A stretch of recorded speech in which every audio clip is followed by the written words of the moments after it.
Welcome back to The Rail for the weekly preview. For those of you that are already Sports TV Guide subscribers, you know exactly what's on for sports. We typically highlight some exciting stuff. And today I'm also going to give you my thoughts on why ESPN College Extra sucks and why you still need to buy it. So first, a couple of snippets on what's going on this weekend. Not a great weekend for sports. You've got the Millrose Games. It's an indoor track event, the biggest in the world. It's on Saturday, late afternoon, kind of fun, happy hour stuff. There's also great mixed martial arts on this weekend, every night of the week, Friday, Saturday, and Sunday. Starting Friday with an event on CBS Sports Network, moving to Saturday night for the World Series of Fighting on NBC Sports Network, and then the UFC has an event, Unusual, on a Sunday night. So it's really great stuff for that. And of course, this weekend, it's the Daytona 500.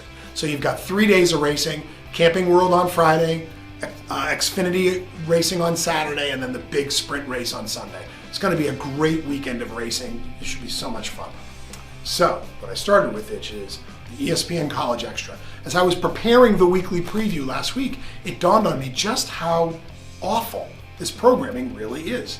It has almost nothing on it that should get you excited if you were a sports bar operator. There's very little. For example, last week there were 27 college basketball games and only 3 of them had ranked teams playing.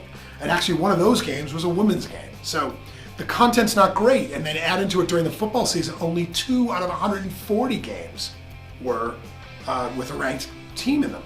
It's just, they sort of separated the wheat, threw it away, and kept the chaff. It's not really what you should be looking for at a programming level. All that being said, I still believe it's your job to show everything you can. So yes, this program is expensive. It's between $800 and $3,000 depending on your size.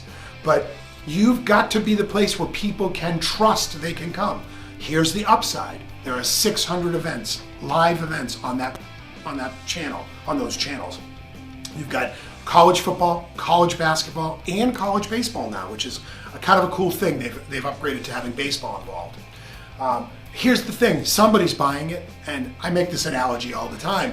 If you've ever seen the movie Bull Durham, when Crash is in bed with Susan Sarandon and she calls out the other guy's name, and he's all pissed off, and she says, would you rather I was in bed with him calling out your name, or in bed with you calling out his name?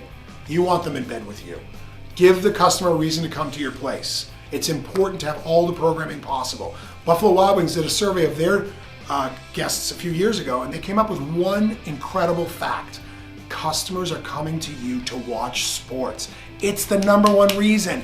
Yes, your chicken wings are great. Yes, you have ice cold beer and that great system for pouring it. They don't care. They're coming to watch sports. And if you don't make it available, and if you don't prove to them by having everything that you can, you're failing.